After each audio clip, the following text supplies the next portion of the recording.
Alhamdulillah hamdan katsiran thayyiban mubarakan fih kama yuhibbu rabbuna wa yarda. Wa asyhadu an la ilaha illallah wahdahu la syarikalah wa asyhadu anna Muhammadan abduhu wa rasuluh la nabiyya ba'dah, amma ba'd. Hadirin hadirat jamaah salat subuh Masjid As-Salam yang saya hormati.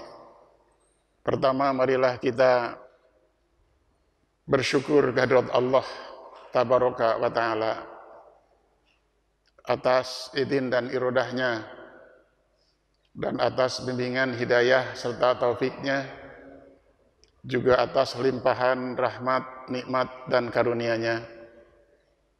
Di subuh pagi ini kita diberi kesehatan, kekuatan, kebugaran, dan panjang umur, sehingga kita bisa hadir di rumahnya yang suci ini untuk menjalankan tugas hidup kita, beribadah kepadanya melalui salat subuh berjamaah dan melanjutkannya dengan acara rutin kita di setiap subuh Ahad ini. Para hadirin, pagi ini kita akan berbicara tentang rahasia istighfar. Istilah istighfar itu sudah sangat familiar dengan lisan kita, dengan telinga kita, karena sudah menjadi amalan sehari-hari kita. Namun demikian, perlu kita jelaskan lebih jauh, karena ada ungkapan sementara ulama yang mengatakan bahwa kita mengistighfari istighfar yang sudah dilakukan gitu. Jadi istighfar atas istighfar yang sudah dilakukan para jemaah. Maksudnya apa? Maksudnya adalah boleh jadi istighfar yang dilakukan itu tidak sebagaimana mestinya, begitu. Baik. Syariat Allah yang diturunkan kepada kita semuanya itu tujuannya adalah untuk kebaikan para hamba sebagai individu, sebagai anggota masyarakat, sebagai warga kampung, dan sebagai warga dunia atau warga negara dan warga dunia. Maka syariat itu kebaikannya untuk semua orang. Karena itu syariat datang mendorong dan memotivasi kepada kita agar melakukan kebaikan-kebaikan dan syariat juga memperingatkan kepada kita agar meninggalkan segala perbuatan yang buruk, jahat, dosa, dan maksiat. Segala bentuk kebaikan telah dijelaskan oleh Al-Quranul Karim dan hadis Rasulullah SAW, dan kita didorong untuk mengerjakannya. Demikian pula segala bentuk kemunkaran, dosa, dan maksiat telah diterangkan oleh Al-Quran dan As-Sunnah, dan kita telah diperingatkan agar menjauhi dan meninggalkan secara sempurna. Nah, salah satu perbuatan baik yang didorong oleh Al-Quran dan As-Sunnah agar kita melakukannya adalah istighfar. Itu mohon ampun kepada Allah Subhanahu wa Ta'ala. Para jemaah, kata istighfar di dalam Al-Quran dengan berbagai bentuk derivasinya itu terulang sebanyak 768 kali. Jadi ada 768 kali kata istighfar itu terulang dalam Al-Quranul Karim. Luar biasa para jemaah. Dan ini mengindikasikan bahwa istighfar itu sangat penting, memiliki kedudukan yang sangat luar biasa di sisi Allah Azza wa Jalla. Dan kita tadi itu didorong untuk melakukannya. Dan dari sini juga dapat kita pahami bahwa Allah itu adalah zat yang tidak pernah bosan memberi ampunan kepada hamba-hambanya yang meminta ampun kepadanya atas dosa-dosa yang diperbuatnya, walaupun dosa itu ia lakukan berulang kali gitu. Nah kan kita ini manusia, para jemaah, kita semua dalam hidup ini tidak lepas dari 3 hal, para hadirin. Pertama, terjatuh pada dosa. Itu manusia. Tidak ada manusia yang bersih dari dosa. Siapapun dia bisa terjebak dalam dosa dan kesalahan. Rasulullah bersabda, kullu bani Adam khatta'un wa khairul khatta'in at-tawwabun, kata Rasulullah. Seluruh anak Adam, manusia, bisa melakukan kesalahan. Dan sebaik-baik orang yang melakukan kesalahan adalah yang menyadari kesalahannya lalu bertobat kepada Allah Subhanahu wa taala. Itu satu. Yang kedua, kita ini sebagai seorang muslim kadangkala suka mengabaikan kewajiban, melalaikan kewajiban, bahkan ada yang suka meninggalkan kewajiban. Itu kenyataannya. Dan yang ketiganya, setelah kita melakukan kewajiban itu, seringkali tidak sempurna dalam melakukannya. Tidak sebagaimana harusnya gitu, para jemaah. Sehingga kewajiban yang ditunaikan itu banyak kelemahan dan kekurangannya. Karena itu semuanya memerlukan istighfar. Nah, tentang penting dan tingginya kedudukan istighfar di sisi Allah Subhanahu wa taala dapat kita lihat dari yang saya katakan tadi, berulang sebanyak 768 kali. Dan dalam Al-Qur'anul Karim kita bisa memperhatikan, para hadirin, Allah Subhanahu wa taala menganjurkan, menyuruh atau merintahkan pada kita agar beristighfar. Kadangkala perintah itu dinyatakan secara tegas dalam bentuk perintah. Kadangkala Allah Subhanahu wa taala memuji hamba-hambanya yang beristighfar. Misalnya kita lihat perintah langsung dari Allah Subhanahu wa taala, contohnya ya, dalam Al-Baqarah ayat 199. A'udzubillahi minasyaitonirrajim. Tsumma afidu min haitsu afadun nas wastaghfirullah innallaha ghafurur rahim. Tsumma afidu min haitsu afadun nas, kemudian bertolaklah kamu dari tempat manusia bertolak. Maksudnya apa? Ayat ini terkait dengan pelaksanaan ibadah haji.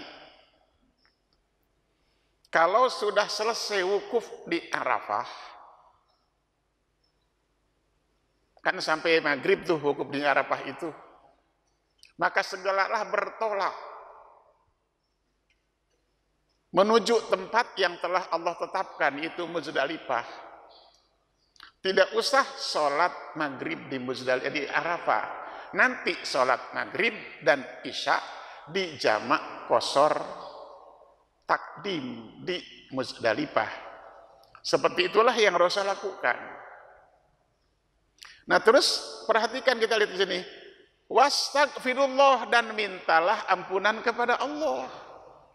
Setelah kita melaksanakan wukuf di Arafah sebagai puncak haji, Allah menyuruh kita agar istighfar. Apa ini maknanya? Para jemaah, habis berbuat baik kok, habis menjalankan ibadah kok disuruh istighfar. Nah ini tadi yang saya bilang, boleh jadi dalam pelaksanaan khususnya wukuf tadi ada kekurangannya. Maka kekurangan itu kita istighfari, ya Allah. Jadi kalau kita narasikan bisa begini, ya Allah, sekiranya amaliyah wukufku tadi di Arafah ada kekurangan dan kekeliruan, maafkanlah kekuranganku itu, ampunilah kesalahanku itu. Ini sama dengan sholat. Dalam hadis kan dikatakan, karena Rasulullah idan sorofa min sholatihi istighfar talatan. Rasul itu kalau selesai mengerjakan sholat, salam ke kanan dan ke kiri, istighfar talatan, istighfar 3 kali. Assalamualaikum warahmatullahi wabarakatuh. Assalamualaikum warahmatullahi wabarakatuh. Astagfirullah. Kenapa istighfar tidak alhamdulillah?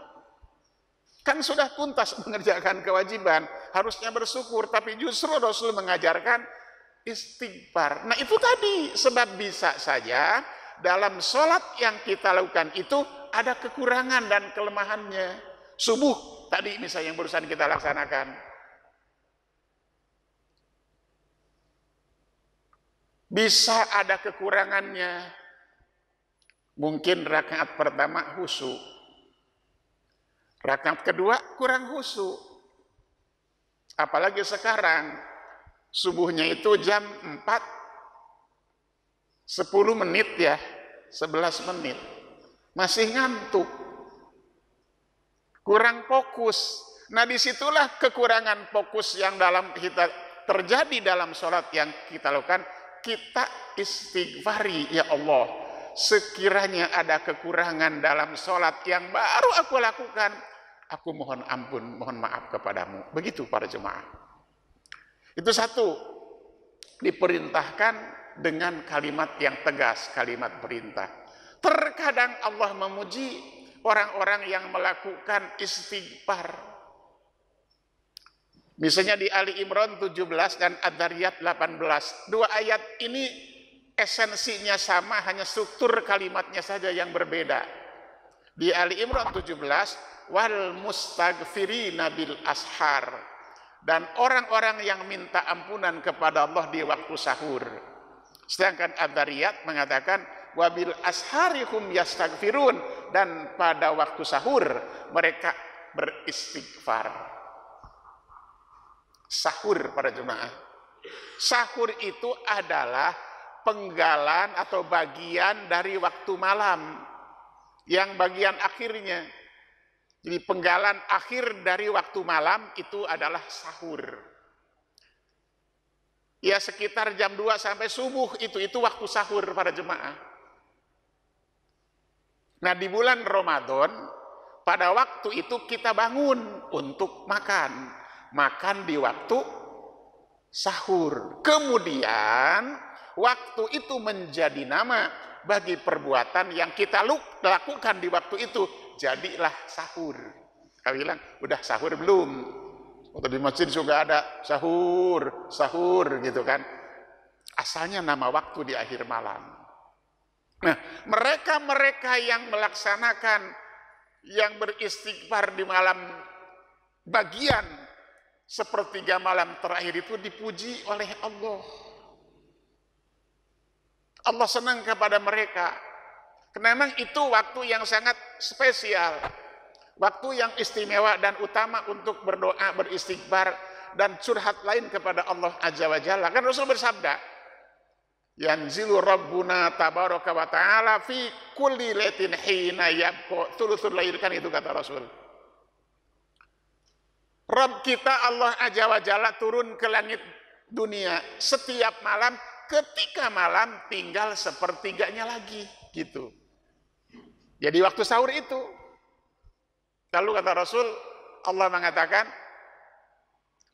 man yad'uni fa astajibu lahu. Siapa yang berdoa kepadaku pada waktu itu akan aku kabulkan. Wa man yas'aluni la'utiyanna, siapa yang minta kepadaku pada waktu itu akan kuberi. Wa man yastaghfiruni la astaghfirannah, dan siapa yang minta ampunan kepadaku di waktu sahur itu niscaya akan kuampuni. Maka dipuji oleh Allah Ta'ala. Nah, waktu yang sangat spesial. Kenapa? Semua orang pada umumnya di waktu itu orang-orang sedang nyenyak tidur, sehingga doa kita itu melesat cepat ke si Allah Azza wa Jalla. Ibaratnya sinyalnya cepat para jemaah, ya, nggak lemot gitu. Karena semua orang pada tidur, kita berdoa gitu. Baik.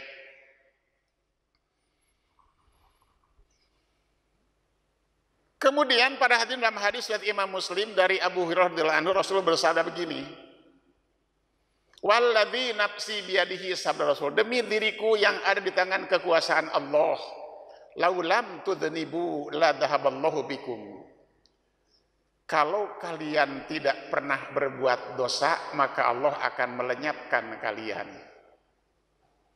Wala jaa biqaumin yudhnibun, lalu Allah mendatangkan kaum lain yang berbuat dosa. Fayastaghfirunallaha fayaghfiru lahum, lalu mereka yang berbuat dosa itu minta ampunan kepada Allah, lalu Allah mengampuninya. Apa maksud hadis ini para jemaah? Maksud hadis ini adalah bukan berarti Allah Subhanahu wa Ta'ala memberi toleransi pada perbuatan dosa, bukan. Tapi yang dimaksud adalah hadis ini merupakan targhib, motivasi dari Allah dan Rasulnya kepada kita bahwa manusia manakala berbuat dosa kemudian istighfar kepada Allah Azza wa Jalla dengan niat yang ikhlas dan caranya yang benar, niscaya Allah akan mengampuni dosa-dosa dan kesalahannya. Begitulah ini istighfar. Baik para jemaah. Nah, istighfar ini merupakan sunnah para nabi dan tradisi para solihin, orang-orang solih, kebiasaan orang-orang solih. Jadi sunnah para nabi dan kebiasaan orang-orang solih. Dari Nabi Adam alaihissalam sampai dengan Nabi Muhammad Sallallahu alaihi wasallam, mereka para nabi itu istighfar kepada Allah. Bahkan Allah menyuruh kepada Nabi Muhammad untuk beristighfar. Kita lihat Nabi Adam dulu dan istrinya, kakek moyang kita ya, dan nenek moyang kita. Di surat Al-A'raf ayat 23 dijelaskan istighfarnya Nabi Adam dan istrinya. Setelah Nabi Adam itu dan istrinya ditempatkan oleh Allah di jannah, di taman yang indah begitu. Kata Allah, Nabi Adam, tinggallah kamu di sini, makanlah sesukamu apa yang kusukai, tapi jangan mendekati pohon itu. Jangan dimakan buahnya. Gitu. Para jemaah, datanglah si iblis, setan, merayu dan mengelabui Nabi Adam dan istrinya. Kata setan, Adam, tahu nggak kamu kenapa Allah melarang kamu berdua makan buah pohon itu? Nggak tahu, kata Nabi Adam. Pokoknya dilarang aja, nggak boleh. Enggak. Begini kata setan, Allah melarang kamu berdua memakan buah pohon itu supaya kamu tidak kekal ada di sini. Makanya kalau kamu ingin kekal di sini, makan tuh buah pohon itu. Adam ingin kekal ada di situ, dimakanlah pohon itu, buah pohon itu. Kita bisa baca di surat Al-A'raf. Setelah keduanya memakan buah pohon itu, badat sau'atuhuma. Tiba-tiba pakaian yang menutup aurat mereka itu terbuka. Terbuka. Mereka kaget. Wa tafiqo yahsifani min waraqil jannah. Lalu mereka dengan segera mencari daun-daun di surga untuk menutup auratnya. Itu. Kita garis bawahi para jemaah di sini. Ternyata sejak semula manusia itu menutup aurat. Satu. Setan berusaha menggoda manusia agar terbuka auratnya. Kenapa? Karena makhluk yang suka melihat aurat itu memang setan. Atau setan memang makhluk yang suka melihat aurat. Maka orang-orang yang berkecimpung di dunia desainer,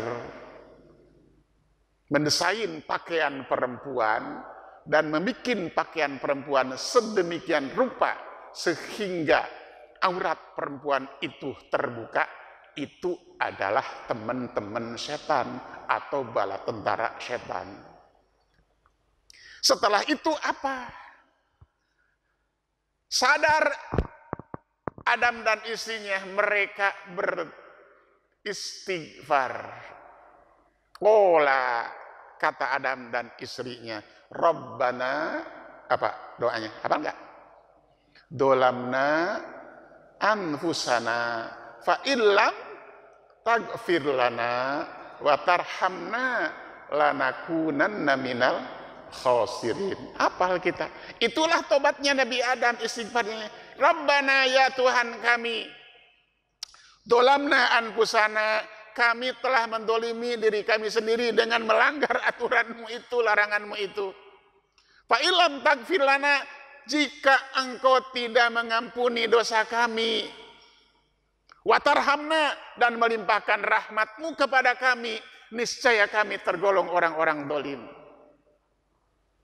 Begitulah Nabi Adam alaihissalam para jemaah, istighfar. Nabi Nuh juga sama, beristighfar. Dalam surat Nuh ayat 28 dikatakan, apa kata Nabi Nuh? Rabbighfirli, ya Allah ampuni aku. Wali walidayya, dan kepada ibu bapakku. Waliman dakhala baiti mu'min, dan ampuni juga ya Allah orang-orang yang masuk ke rumahku dalam keadaan beriman. Walil mu'minina wal mu'minat, ya Allah ampuni juga orang-orang mukmin lelaki dan perempuan. Istighfar.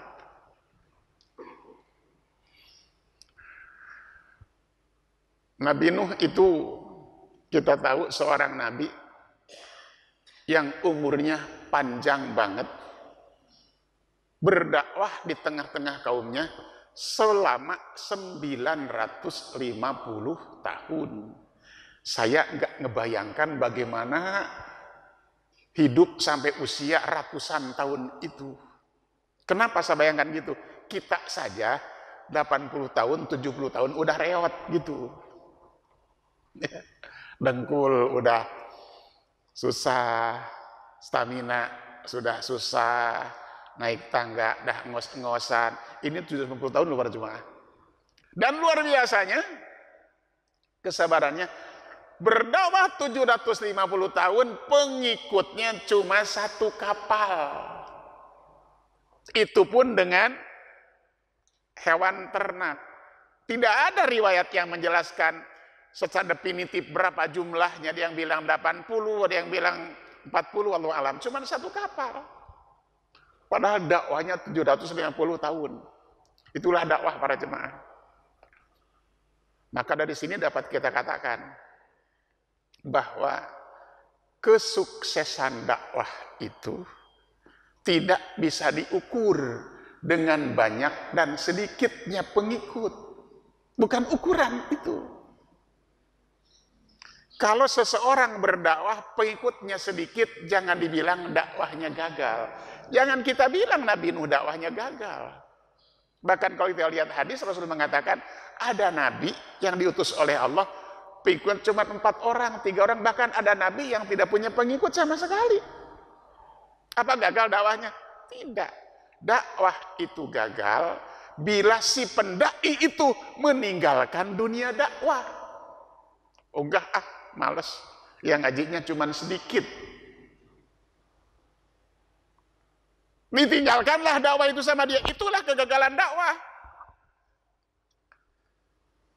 Makanya Allah menegur Nabi siapa? Yunus. Yang meninggalkan kaumnya mugodiban dalam keadaan marah, kesel gitu. Akhirnya mendapatkan malapetaka dimakan ikan. Hanya kata Quran kan, walau kana minal musabbihin, walau la minal musabbihin, kalaulah Yunus tidak termasuk orang yang selalu bertasbih kepada Allah, akan kubiarkan Yunus berada di perut ikan sampai hari kiamat. Kan itu kata Allah. Tapi kemudian diselamatkan oleh Allah ya ke darat. Itu Nabi Nuh alaihissalam. Nabi Musa juga begitu.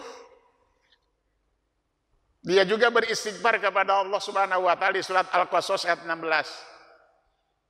Qala rabbi inni dhalamtu nafsi ya Allah, aku telah mendolimi diriku sendiri. Faghfirli, ampuni aku. Faghfaralahu, lalu Allah mengampuni Nabi Musa. Kenapa? Innahu huwal ghafurur rahim, karena Allah Maha Pengampun, Maha Penyayang. Emang apa kesalahan Nabi Musa? Nabi Musa pernah membunuh seseorang secara tidak sengaja. Karena begini para hadirin, Nabi Musa itu kan hidup di istana. Dia itu dilatih fisiknya oleh istana itu sehingga orang menjadi orang yang sangat kuat. Dalam Al-Quran kan diceritakan setelah Nabi Musa membunuh seseorang itu, dia dikejarkan lari ke ke Kan'an. Di situ bertemu dengan para penggembala. Ada dua perempuan yang sedang menggembala, menahan hewan gembalaannya untuk menunggu laki-laki lain yang menggembala agar dia bisa memberi minum hewan gembalaannya. Ditanya oleh Nabi Musa, kenapa seperti itu? Kau tahan hewan itu, belum bisa ngasih minum karena di situ ada laki-laki, ada penggembala lain yang sedang memberi minum hewan ternaknya. Kalau mereka belum pulang, kami belum bisa mengasih minum, itu kata perempuan tadi. Itu dikatakan putri Nabi Syu'aib. Gitu. Musa alaihissalam itu mengambil tempat penampungan air yang terbuat dari batu yang oleh orang lain baru bisa diangkat oleh puluhan orang. Oleh Nabi Musa diangkat sendirian, gitu. Kuat banget. Dan Nabi Musa belum menyadari kekuatannya. Makanya ketika seorang Bani Israel berkelahi dengan seorang Kipti, si Bani Israel itu terdesak minta tolong pada Nabi Musa. Nabi Musa melerainya, si Kipti ngerangsek terus. Oleh Nabi Musa dipukul tuh si Kipti. Sekali pukulan kapok bahkan mati. Nabi Musa tidak menjadi kekuatannya. Lebih dahsyat dari pukulan Mike Tyson. Itu. Nah itulah tidak sengaja. Maka beliau mengatakan, Rabbi inni dholamtu nafsi. Ya Allah, aku telah menzalimi diriku sendiri, ampuni, gitu. Nabi Ibrahim juga sama, minta ampunan kepada Allah Azza wa Jalla. Nabi Syu'aib juga sama seperti itu. Nabi Sholih juga sama. Nabi Daud juga sama. Nabi Sulaiman juga, anak Nabi Daud sama. Dan terakhir, penutup para nabi, Sayyidul Anbiya pun disuruh oleh Allah beristighfar kepada Allah. Kita ambil satu ayat saja Pak Jemaah. Di surat An-Nasr. Kita hafal ya, idza jaa nasrullah. Surat itu turun pada Rasulullah pada pertengahan hari-hari tasyrik di Mina, di ketika haji. Kalau pertengahan hari tasyrik berarti sekitar tanggal 12 ya. Karena di Tasyrik 11, 12, 13, tanggal 12 kira-kira. Turunlah surat An-Nasr pada Rasulullah. Idza jaa nasrullahi wal fath wa ra'aitan nasa yadkhuluna fi dinillahi afwaja. Ini di sini. Fasabbih bihamdi rabbika wastaghfir. Allah nyuruh pada Rasulnya untuk beristighfar. Para jemaah, minta ampunan kepada Nabi saja, para Nabi disuruh oleh Allah beristighfar. Apalagi kita. Makanya dalam hadis-hadis diterangkan, misalnya kata Abu Hurairah radhiyallahu anhu dalam hadis Muslim diceritakan bahwa Rasul bersabda, wallahi inilah astagfirullah wa atubu ilaihi fil yaumi atamarrah. Demi Allah, kata Rasulullah, sungguh aku beristighfar dan bertobat kepada Allah dalam satu hari 100 kali. Itulah hadis Muslim. Dalam riwayat Al-Bukhari dikatakan aktsar min sab'ina marratan, lebih banyak dari 70 kali. Kalau kata 70 atau 100 itu kita maknai sebagai jumlah definitif banyak, apalagi jika angka itu kita maknai sebagai banyak, lebih banyak lagi. Dan Aisyah radhiyallahu anha, salah seorang istri Rasulullah SAW, menceritakan setelah turun surat An-Nasr tadi yang salah satu isinya adalah disuruh oleh Allah beristighfar, maka ketika sholat waktu ruku dan sujud, Rasul lebih sering membaca Subhanaka Rabbana, Subhanaka Allahumma Rabbana wa bihamdika Allahumma firli. Jadi tidak Subhanallahil Azim ketika sujud, atau Subhanallahil A'la ketika ruku.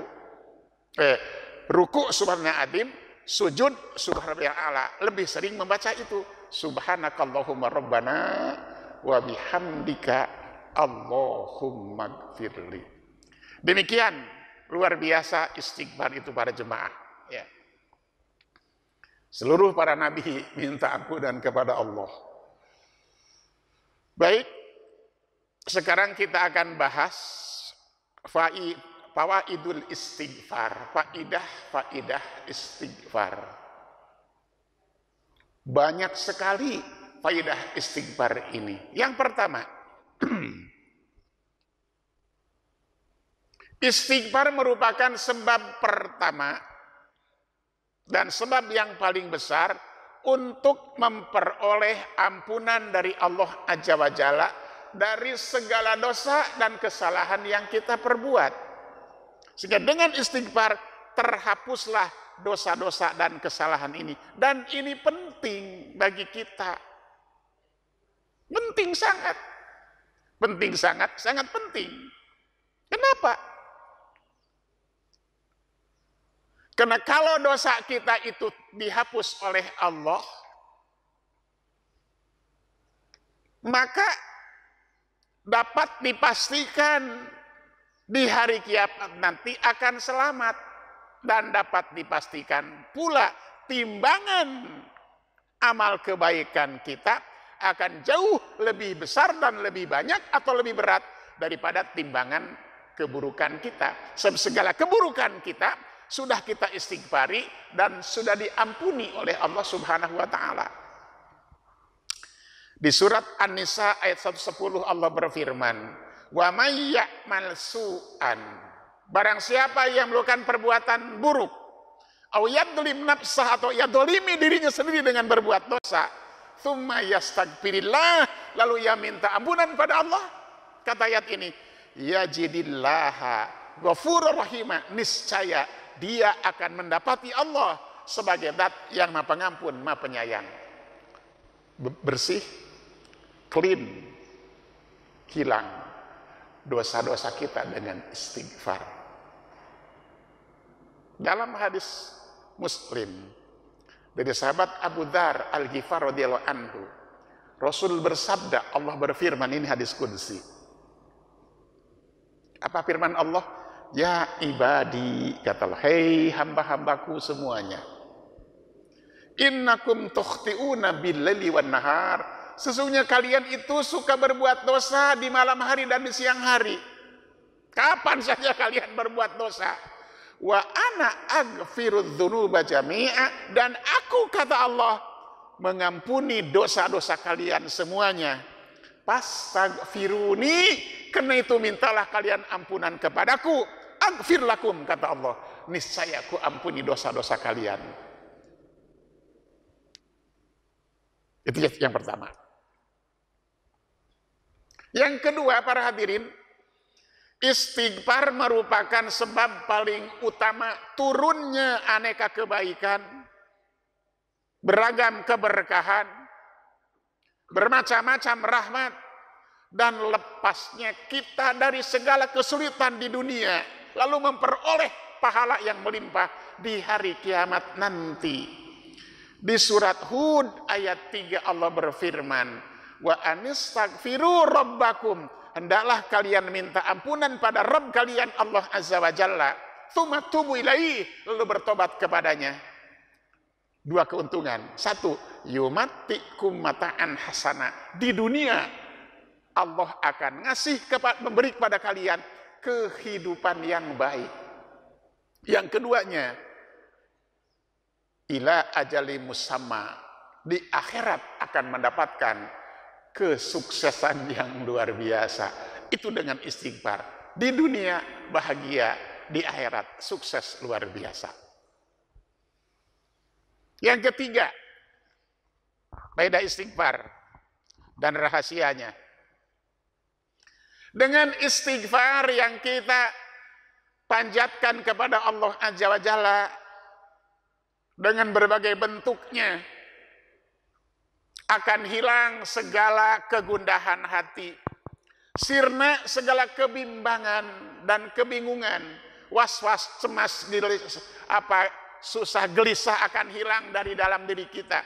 Dalam hadis Abu Daud Rasul bersabda, man lazimal istighfar, siapa yang membiasakan istighfar, terus menerus istighfar, jalallahu lahu min kulli dhikin makhrajan, Allah akan jadikan buat dia segala kelapangan dari segala kesulitannya.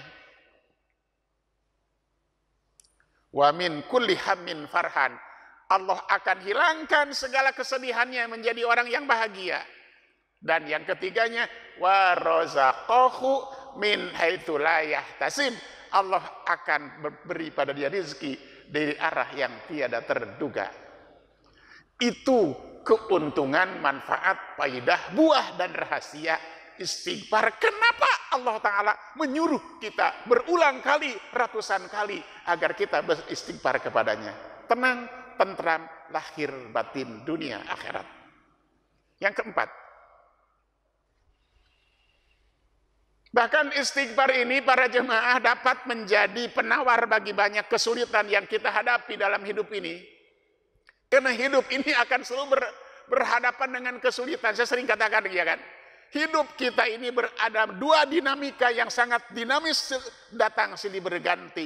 Kadang susah, kadang senang, kadang susah, kadang bahagia, kadang sedih, ya kan gitu. Kadang sukses, kadang gagal, kadang sehat, kadang sakit, dan seterusnya. Maka istighfar jadi penawar.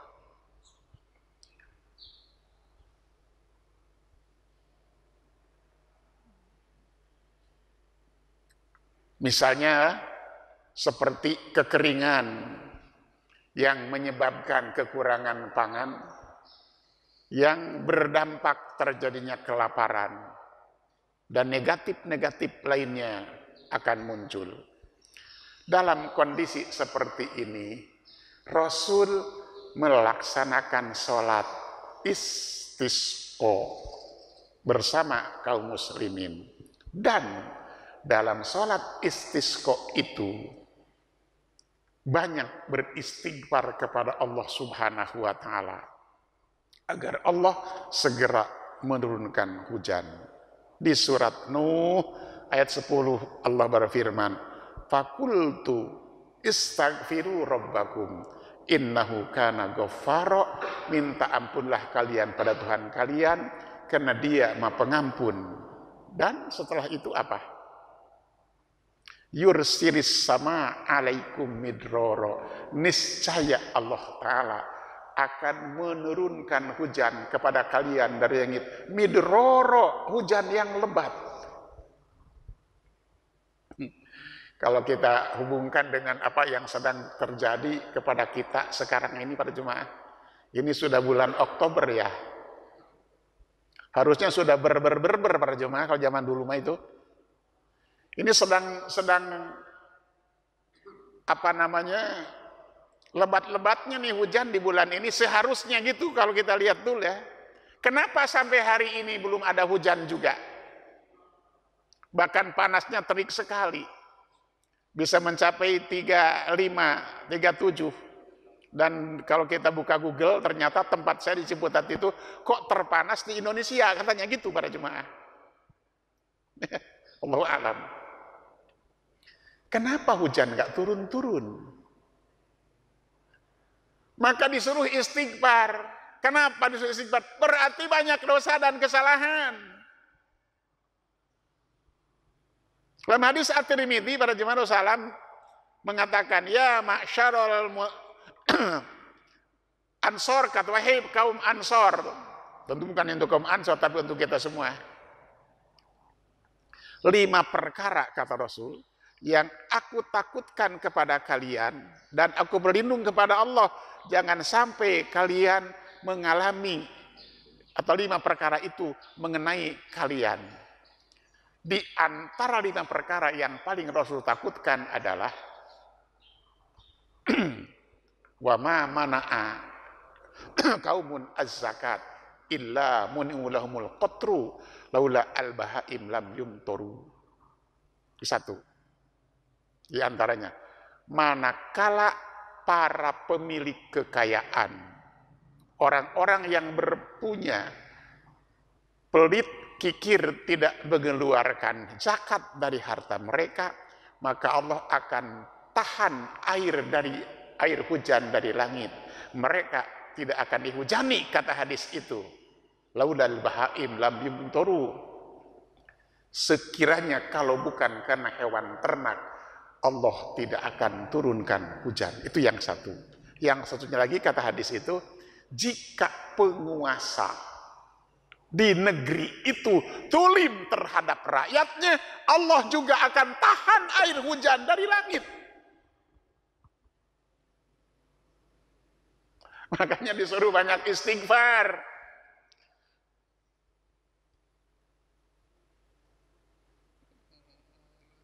Jadi bangsa ini, rakyat, penduduk negeri ini, dari rakyat biasa, rakyat kebanyakan, sampai orang-orang cerdik cendekiawan, orang-orang pandai dan terhormat, para pejabat semuanya, para pemimpin, beristighfarlah, mohon ampunan kepada Allah Azza wa Jalla agar Allah segera menurunkan hujan. Hujan tidak turun-turun, terjadi kekurangan pangan. Kurangan pangan, terjadi kelaparan. Kelaparan terjadi chaos di masyarakat. Dampak negatifnya amat sangat buruk. Karena itu muhasabahlah. Barangkali boleh jadi apa yang terjadi ini akibat dosa dan kesalahan kita semua. Baik, berikutnya para hadirin. Yang kelima, istighfar itu bisa menjadi penghalang datangnya siksa, musibah dan bencana kepada kita. Imam At-Tirmidzi meriwayatkan dari sahabat Abu Musa, dari ayahnya, Rasul bersabda begini, anjalallahu alayya amanaini li ummati, kata Rasul. Allah turunkan kepada umatku 2 keamanan. 2 keamanan. 1, wa ma kana Allahu liyu'adzibahum wa anta fihim. Allah tidak akan, yang pertama, Allah tidak akan menurunkan adab kepada mereka selagi Nabi Muhammad alaihissalam ada di tengah-tengah mereka. Itu 1. Selagi ada Nabi Muhammad, tidak akan ada bencana yang menimpa satu umat. Yang keduanya, wa ma kana Allahu mu'adzibahum wa hum yastaghfirun. Allah Subhanahu wa taala tidak akan pernah menurunkan adab kepada mereka selama mereka beristighfar kepada Allah. Nabi Muhammad sudah tidak ada, sudah wafat. Berarti yang satu sudah hilang. Makanya kata Rasul, idza madaitu taraktu fihim al-istighfar ila yaumil qiyamah. Bila aku sudah tidak ada, maka aku tinggalkan buat mereka satu, istighfar sampai hari kiamat. Maka selama hamba-hamba yang beriman, orang-orang mukmin, orang-orang muslim siapapun dia, terus menerus beristighfar, tidak akan ada azab Allah yang turun kepada mereka. Dari sini bisa kita pahami secara terbalik. Maka ketika ada bencana dan musibah terus bertubi-tubi menimpa suatu umat, berarti itu indikasi mereka jauh dari Allah Ta'ala. Dosa mereka banyak dan tidak diistighfari. Demikian para jemaah. Adz-Dzahabi mengatakan begini. Jadi ghadabullah la dawa'alah, gitu kata Ibnu Uyainah. Murka Allah itu tidak ada obatnya, itu kata Ibnu Uyainah. Tapi kemudian Adz-Dzahabi mengatakan dawa'uhu kathratul istighfar. Obat dan penawar dari murka Allah itu banyak-banyak beristighfar. Kapan? Bil ashari tadi, khususnya di waktu-waktu yang spesial tadi. Dan keduanya wat taubatun nusuh, dan bertobat nasuha. Demikian para hadirin. Yang keenam, rahasia dan faidah istighfar ini. Pada hari kiamat nanti, pada saat Allah Subhanahu wa taala memperlihatkan catatan amal kita. Kata Allah, nih catatan amalmu penuh dengan dosa dan maksiat.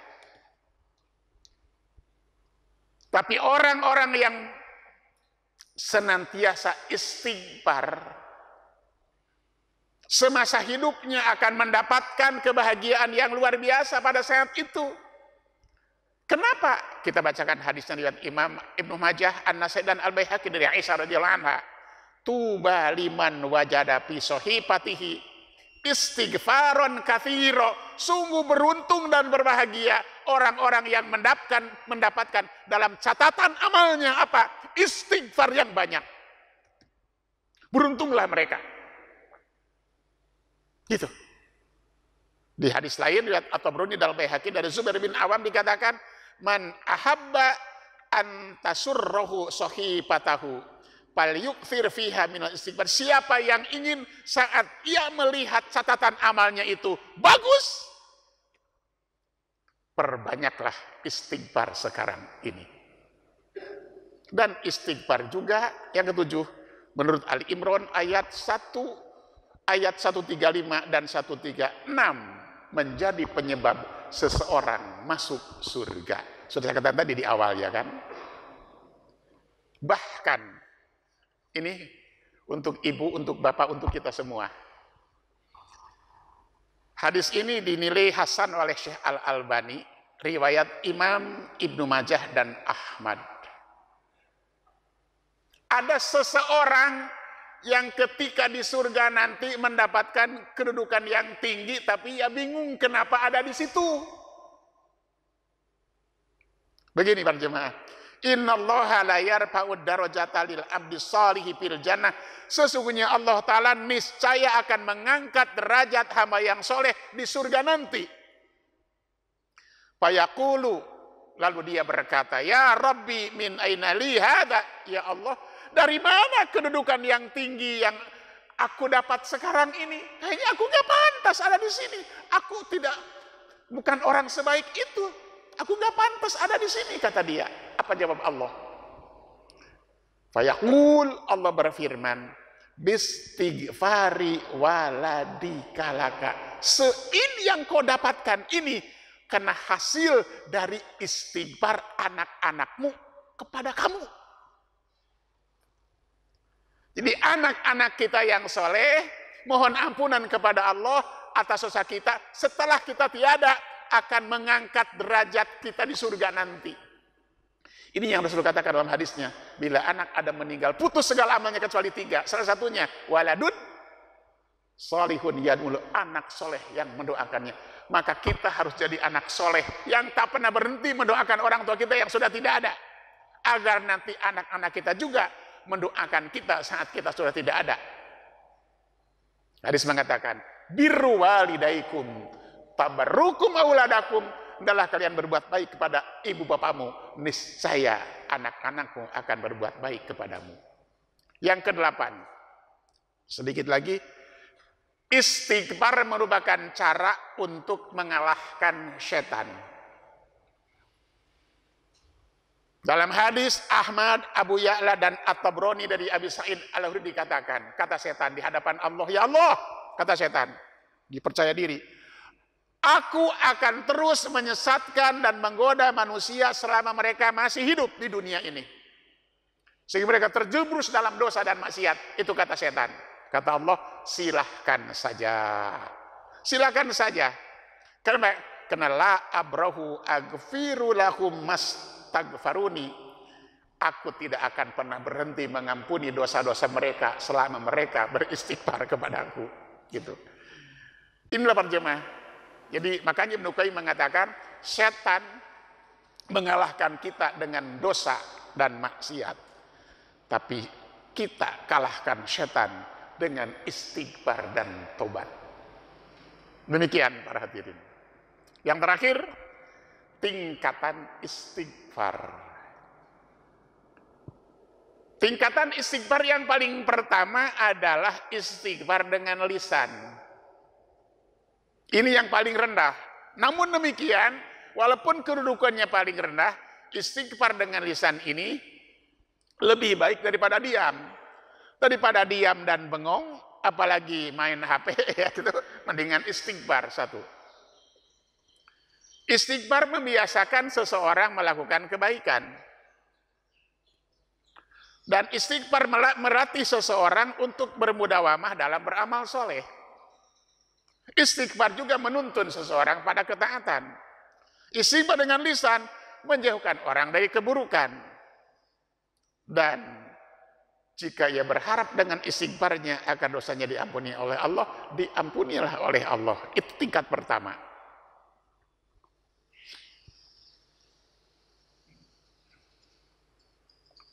Yang kedua, istighfar dengan hati.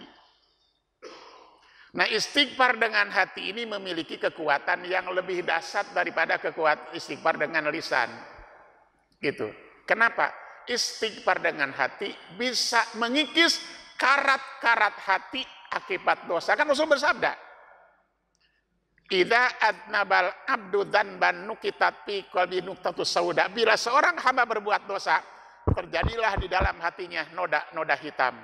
Fa in istaghfara sukila qalbuhu. Bila ia istighfar dan bertobat, hatinya jadi bening kembali. Jadi istighfar dengan hati akan merontokkan karat-karat hati akibat dosa. Para jemaah, kalau orang istighfar hanya dengan lisan saja, kembali ke yang tadi, tanpa hati itu jelek. Ada satu ungkapan mengatakan, malam takun samratul istighfar, samratul istighfarihi sohiha taubatihi, wakadibun fi istighfarihi. Jadi orang yang beristighfar tetapi hatinya masih saja terkoneksi dengan dosa, itu istighfarnya yang bohong gitu ya. Karena itu yang saya bilang di awal tadi, ada ulama mengatakan istighfaruna hadza yahtaju ila istighfarin katsirin. Istighfar kita memerlukan istighfar lain yang lebih banyak lagi. Mengistighfari istighfar, itu istighfar hanya dengan hati. Gitu. Harus dengan istighfar dengan lisan, harus ikuti dengan lisan, istighfar dengan hati. Nah, tingkatan yang terakhir, yang ketiga, istighfar dengan hati dan lisan sekaligus. Ini adalah istighfarnya para solihin, para waliullah, dan para nabiullah. Ya, istighfar ini menyatukan dua kekuatan, dua keutamaan. sehingga melipat gandakan kebaikan. Istighfar dengan hati dan lisan secara sekaligus merupakan perwujudan taubat sebagaimana disebutkan dalam surat Hud ayat 3 tadi. Wa anistaghfiru rabbakum tsumma tubu ilaihi, istighfar dan tobat kepada Allah Azza wa Jalla. Dan terakhir sekali, ucapan istighfar itu banyak. Sigot istighfar itu banyak. Tapi di sekian banyak sigot istighfar itu ada mbahnya istighfar yang disebut Sayyidul Istighfar. Sering saya tekankan, setiap mukmin, setiap muslim wajib hafal, mengerti, paham dan yakin terhadap Sayyidul Istighfar itu. Allahumma anta Rabbi la ilaha illa anta khalaqtani wa ana abduka wa ana ala ahdika wa wa'dika mastata'tu a'udzubika min syarri ma sana'tu abu'u laka bi ni'matika alayya wa abu'u bi dzambi faghfirli fa innahu la yaghfirudz dzunuba illa anta. Di ujung hadis itu dikatakan, jika seseorang membaca doa ini di pagi hari dengan penuh keyakinan, lalu ia meninggal sebelum matahari terbenam, ia masuk surga. Dan ia membacanya di sore hari dengan penuh keyakinan, dan ia meninggal sebelum matahari terbit, ia pun masuk surga. Mudah-mudahan kita semua termasuk hamba-hamba Allah yang rajin, tekun, mudawamah, terus-menerus beriltijam, beristighfar, sehingga kita jadi hamba-hamba Allah yang saat kembali kepadanya, catatan amal kita penuh dengan istighfar, dan selamatlah kita dari adab api neraka. Itu saja yang dapat kita bahas di pagi hari ini. Mudah-mudahan bermanfaat untuk diri saya dan untuk kita semuanya. Kurang lebihnya mohon maaf. Aku kali hada wa astaghfiru li wa lakum fastaghfiruh innahu huwal ghafurur rahim. Alhamdulillahirabbil alamin. Wassalamualaikum warahmatullahi wabarakatuh.